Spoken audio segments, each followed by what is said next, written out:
Welcome dear children. In today's session, we are going to discuss Unit 4 History, the Delhi Sultanate. Our capital Delhi has a long history. People have continuously inhabited Delhi since the 6th century. However, it did not become a major city until the early 12th century. During the 12th century, the Chauhans conquered the city of Delhi and transformed it into an important commercial center. In the year 1192, with the defeat of Prithviraj Chauhan, Delhi again changed hands, and now for the first time it came under Muslim rule established by Muhammad Ghori. In 1206, Ghori appointed one of his generals, Qutbuddin Aibak, as the governor of Delhi. Thus was established the first Muslim dynasty in the Indian subcontinent at Delhi. It was called the Mamluk dynasty.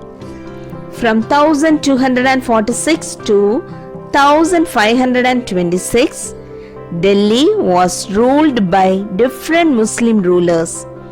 They all preferred the title of Sultan, and so this period of history came to be known as the Delhi Sultanate. It started with the Mamluk dynasty and was followed by the Khilji, Tughlaq, Sayyid and Lodi dynasty. First, we are going to say about the slave dynasty from 1206 to 1290. Qutbuddin Aibak laid the foundation for the slave dynasty. He ruled for 4 years. The construction of Qutub Minar was started by Qutbuddin but was completed by his son Iltutmish, an able and powerful administrator. Iltutmish established a vast kingdom by 1220 AD. Iltutmish became the Sultan after defeating Aram Shah. Iltutmish's sons were not capable of handling the kingdom, so he had announced that after his death, his daughter Razia Sultana would be the ruler. Razia ruled from 1236 to 1240 AD. Being a wise and capable ruler, she brought many reforms in the state. Being a woman, she had to face many difficulties. The officers under her resented taking orders from her. Dressed as a man, she led her army in the battlefields.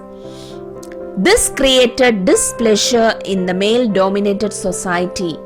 Some of her nobles plotted against her and she was killed in 1240 AD. This created utter confusion and chaos. In 1248 AD, Nasruddin, the youngest son of Iltutmish, was crowned as king. So after Razia's death, Nasruddin was crowned as king. A devout Muslim and a peace-loving man, he was a failure as a king. Administration was carried on by his general Ghiyasuddin Balban. Balban was a strong-willed, powerful personality and a member of Chalisha or the 40, a group of Turkish nobles selected and trained by Iltutmish for his self-defense. After the death of Nasruddin in AD 1266, Balban became the Sultan of Delhi. A strict disciplinarian, he recommended a simple living.